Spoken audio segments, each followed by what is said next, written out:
disparu. Les forces me manquent pour me relever. De partout je suis accablée. Je me demande si je pourrais subsister. Et pourtant du haut de ton trône, ton regard est sur ma cause. Lève-toi afin que mes soucis disposent. Et pourtant du haut de ton trône, tu contrôles toutes choses. Décider que ta volonté s'impose. Aïe,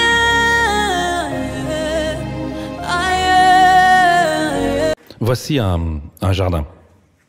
Cela représente l'amour d'une relation et tout le potentiel d'une relation. Et bien sûr, ceci représente les offenses qui vont venir dans votre relation. Vous n'avez pas besoin d'être marié pour tirer profit de ce que je vais vous dire. Cela s'applique à toute personne importante dans votre vie et vous montrera exactement ce que l'ennemi essaiera de faire. Par exemple, je ne sais pas si Stéphanie est une bonne cuisinière ou pas. Ouais, bien, tant mieux. Et je parlais à ma mère ce matin, elle vit à Charlotte. Elle m'a rappelé cette histoire, c'est hilarant. Elle montre à quel point les offenses peuvent survenir. Parce que la question n'est pas de savoir si les offenses vont se produire dans votre relation, ce n'est pas la question, il y en aura. Il y en aura. La question est, qu'allez-vous en faire? C'est ce qui détermine si vous gardez ou non une relation forte avec Dieu, avec les autres et avec vous-même. Alors ma mère me racontait qu'ils étaient chez la mère de mon père, ma grand-mère, dans sa maison pour Thanksgiving. Et que ma grand-mère avait préparé du stuffing. Vous savez, la farce. Et quand ma grand-mère avait fait du stuffing. Et d'après ce que j'ai compris l'histoire, mon père était assis là, en train de manger la farce de sa mère. Et pendant qu'il mangeait la farce, il a dit, en essayant de faire un compliment à sa mère, il dit, maman, personne ne fait la farce comme toi. D'autres personnes essayent de faire de la farce, mais personne ne peut la faire comme toi. Et ma mère pense, pendant qu'il dit personne ne fait la farce comme toi, ma mère pense, et personne ne va la faire pour toi à part ta mère.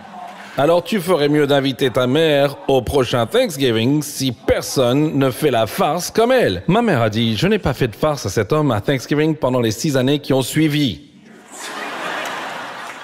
J'ai dit, puis-je raconter cette histoire à l'église? C'est une bonne illustration. Elle m'a répondu, oui, à condition que tu précises que je fais vraiment une meilleure farce que ta grand-mère. Maintenant, je vous fais tenir cela. Parce qu'il dit de ces choses d'une manière involontaire, parce que les hommes sont stupides et qu'on dit des choses sans s'en rendre compte, et que nous disons juste des choses. Peut-être que Dan ne l'a pas fait encore pour moi, il a l'air d'un homme intelligent, mais il va dire quelque chose, et ce sera involontaire dans son esprit. Il ne fait que le dire. Il dit juste quelque chose. Juste quelque chose. Parfois, ce n'est pas ce qu'ils disent, mais ce qu'ils ne font pas. C'est une attente non satisfaite. C'est le terreau des offenses dans les relations. Les attentes non satisfaites. Laissez-moi vous dire quel est le terreau des attentes non satisfaites, les attentes non exprimées. Vous devez apprendre à parler aux gens. Disons qu'en grandissant, chez Stéphanie, les anniversaires étaient très importants. Mais que chez Dan, on n'en fait pas grand-chose. Parce que, qu'est-ce que vous avez fait ? Vous n'avez rien fait le jour de votre anniversaire, on est juste né. Alors peut-être que chez Dan, personne ne célèbre le fait d'être venu au monde comme s'il s'agissait d'une grande réussite. Mais Stephanie se réveille et sa mère avait l'habitude de lui faire des pancakes pour son anniversaire et son père avait une chanson spéciale qu'il chantait, je ne sais pas. J'invente tout ça, je n'ai jamais rencontré Stephanie et Dan avant. Je faisais un scénario. Dan se réveille le jour d'anniversaire et il va l'emmener à P.F. Chang ce soir-là, parce que c'est son endroit préféré, mais maintenant c'est le matin et il est 7 heures et il n'y a pas de pancakes et il n'y a pas de chanson spéciale, il n'y a rien. Tout d'un coup, c'est le premier anniversaire qu'il passe en tant que couple marié et il se réveille, lui donne un petit baiser et part au travail. Et la laisse avec une offense. Vous vous dites, mais c'est stupide, elle ne devrait pas s'offenser pour ça. Eh bien, vous vous offensez aussi pour des petites choses. Des petites choses. Ce n'est pas seulement vous qui l'offensez. Disons que vous travaillez dur. C'est ce qui s'est passé dans le mariage de Holly et le mien. C'est un exemple que je n'ai pas demandé la permission de partager. Lorsque j'ai découvert que sa matière préférée de loisir était le shopping. Ouais. Elle dit moi aussi. Alors, elle rentre à la maison le samedi, Holly rentre à la maison le samedi, elle était pleine d'énergie. Et elle avait des sacs sur les bras. Mais pour moi, ces sacs ne ressemblaient pas à des sacs de shopping. Ces sacs ressemblaient à des grenades à lancer dans notre situation financière. Je suis là à essayer de travailler. Elle entre avec tous ses sacs, puis elle a le culot de dire « Ne t'inquiète pas, je les ai achetés en... » Et c'est ce que veut le diable. Dan essaye de s'endormir le samedi soir. Encore une fois, j'invente tout ça. Elle vous a remis cette offense. Elle n'essayait pas de vous offenser. Elle faisait juste du shopping. C'était son truc. Mais Dan travaille. Elle ne voit pas à quel point je travaille dur. Comment veut-elle que nous nous sortions financièrement? La dernière chose dont on a besoin, c'est une autre paire de chaussures. Et l'ennemi dit, ouais, c'est bien, Dan, c'est bien. Elle ne se soucie pas de toi. Elle ne te respecte pas. Elle n'apprécie pas tout ce que tu fais pour subvenir à ses besoins. Elle travaille contre toi. C'est juste une petite offense. Pendant ce temps, Stephanie est toujours bloquée sur son anniversaire. C'était il y a 4 mois. Elle est toujours en colère à propos des pancakes. Venez ici, Stephanie. Elle est ici et elle se préoccupe toujours à propos de son anniversaire. Chaque fois qu'elle y pense, c'est un peu plus profond.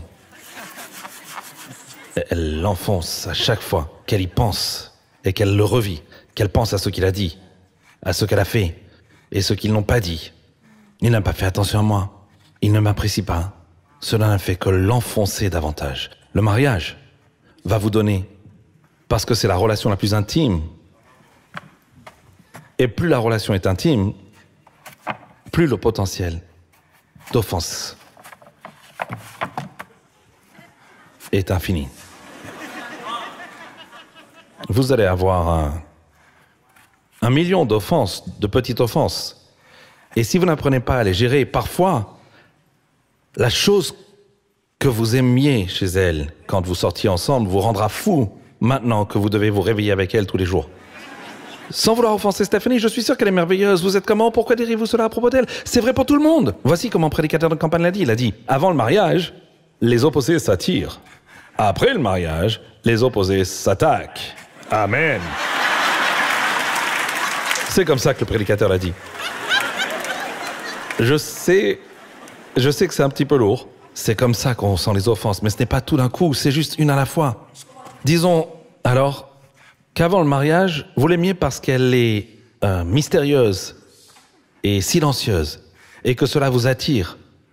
Mais dans le mariage, cela peut aller dans ce sens, c'est-à-dire que c'est vraiment attirant qu'elle soit silencieuse et mystérieuse quand vous sortiez avec elle. Mais maintenant, dans le mariage, elle ne parle jamais. C'est comme si... Non, mais juste un exemple. C'est comme, pourquoi ne me dis-tu pas ce qui te préoccupe? Mais c'est pour ça que vous l'aviez aimé. Avant de l'épouser, il était le roi de la fête. Il entrait, parlait et illuminait la pièce. Maintenant, pourquoi ne se tait-il jamais? Dan ne se taira pas. La ferme, Dan! Ainsi, ce qui faisait partie de la construction des fondations de la relation est maintenant une offense. Cela se passe d'un million de façons différentes. L'ennemi vous donne toutes sortes d'occasions. Vous ne rendez pas compte de ce qui se passe parce que ce n'est qu'une petite conversation après l'autre. C'est comme la farce à Thanksgiving. Ce n'est pas grand-chose. C'est juste moi qui essaie de dire à Holly comment conduire et elle me dit « Alors pourquoi ne conduis-tu pas si tu es un si bon conducteur ?» Nous avons beaucoup de dysfonctionnements dans notre relation à propos de ce qui se passe dans la voiture. Parce que je n'arrive pas à trouver mon chemin et qu'elle ne sait pas conduire. Elle a un grand sens de l'orientation, mais des compétences horribles en matière de conduite. Je suis un excellent conducteur, mais je n'ai aucun sens de l'orientation.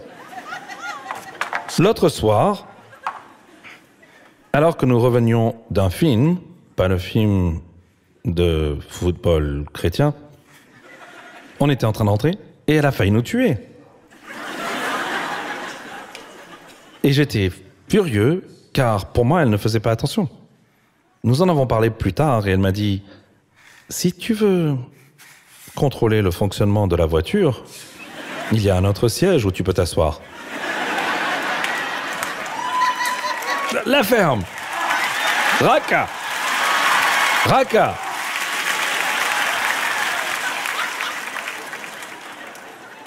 C'est le plus gros problème que vous avez? Non, ce n'est pas le plus gros problème qu'on a, mais c'est le seul dont je vais vous parler. Ça ne vous regarde pas. Vous voyez? Offense par offense. Si nous n'apprenons pas à gérer cela, l'ennemi aimerait avoir une conversation après l'autre. Vous ne prenez pas les décisions de vous éloigner d'une relation que vous aimez. Vous ne voyez pas qu'il devienne votre ennemi dans Matthieu 5, 25. Ce n'est qu'un effort. Non reconnu l'un après l'autre. Vous commencez à penser, je suis la seule à sortir les poubelles ici.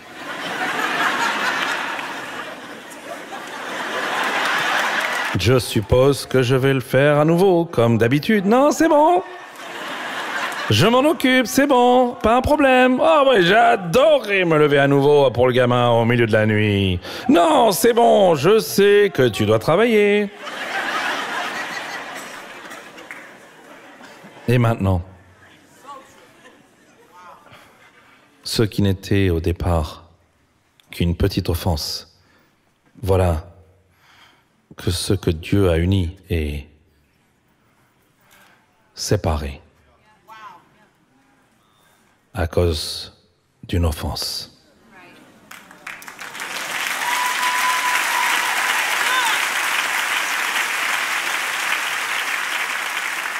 Ce qui est fou, c'est que Jésus a dit que si vous laissez les choses en arriver là, si vous vivez votre vie relationnelle sur la base de « Eh bien, je ne m'excuserai pas en premier, je me suis excusé en premier la dernière fois ».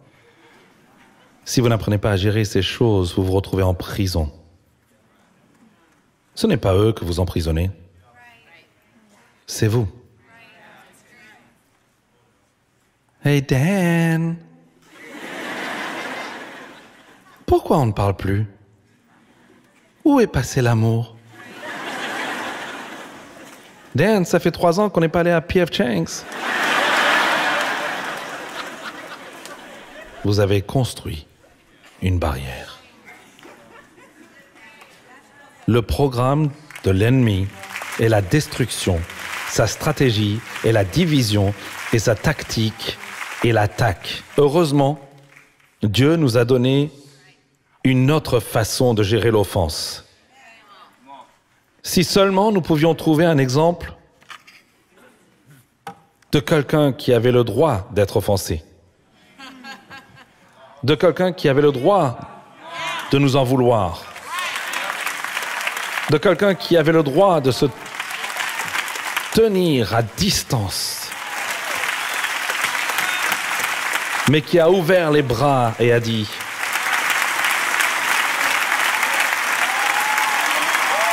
c'est la voie de la relation. Et le Seigneur m'a donné une parole très précise pour quelqu'un qui a besoin de réconciliation dans sa relation. C'est très simple, ce qu'ils doivent faire s'ils veulent rester comme ils ont commencé. Si nous voulons revenir là où nous étions, nous devons apprendre. Regardez ça, c'est très, très profond. Vous allez passer à côté. C'est ce que vous allez devoir apprendre. Vous devez apprendre à laisser tomber. Vous devez apprendre à laisser tomber. Je ne veux pas dire le supprimer, je ne veux pas dire qu'il ne faut pas s'occuper des choses après qu'elles se soient produites, mais après avoir eu la conversation, Dan, j'aime les pancakes pour mon anniversaire, alors laissez tomber. Tournez-vous vers quelqu'un et dites-lui de laisser tomber. Le moment de l'offense, on ne peut pas toujours contrôler ce qui nous est donné, mais on peut contrôler ce que l'on fait. Alors qu'allez-vous faire avec l'offense? Allez, Dan, vous ne pouvez pas choisir les actions de quelqu'un d'autre. L'ennemi veut que vous l'enfonciez profondément. Il veut que vous y pensiez et que vous oubliez toutes les raisons pour lesquelles cette personne est entrée dans votre vie et toutes les choses qu'elle a faites pour vous. Et il veut l'enfoncer. Mais Dieu dit, laissez tomber. Je crois qu'il y a des choses que nous devons laissez tomber ce soir. En fait, Jésus a dit que c'est tellement important que si vous êtes à l'église, à l'autel, offrant un don ou un sacrifice, mais que les relations primaires dans votre vie sont dysfonctionnelles et ont besoin d'être réconciliées, vous ne pouvez même pas vous connecter correctement avec Dieu à moins que vous ne laissiez tomber. Allez-y, Dan. Laissez tomber. Chaque fois qu'ils le font, encouragez-les. 1, 2, 3. Laissez tomber. Qu'allez-vous faire quand ils ne vous reconnaissent pas, quand ils ne vous remarquent pas? Qu'allez-vous faire? Qu'allez-vous faire quand ils sont trop occupés pour vous montrer de l'amour et de l'affection, mais que vous savez qu'ils essayent de faire de leur mieux? Vous devez... Je vous le dis, être marié, être dans une relation étroite, ce n'est pas la rapidité avec laquelle vous pouvez être offensé, mais la rapidité, vous pouvez vous en remettre.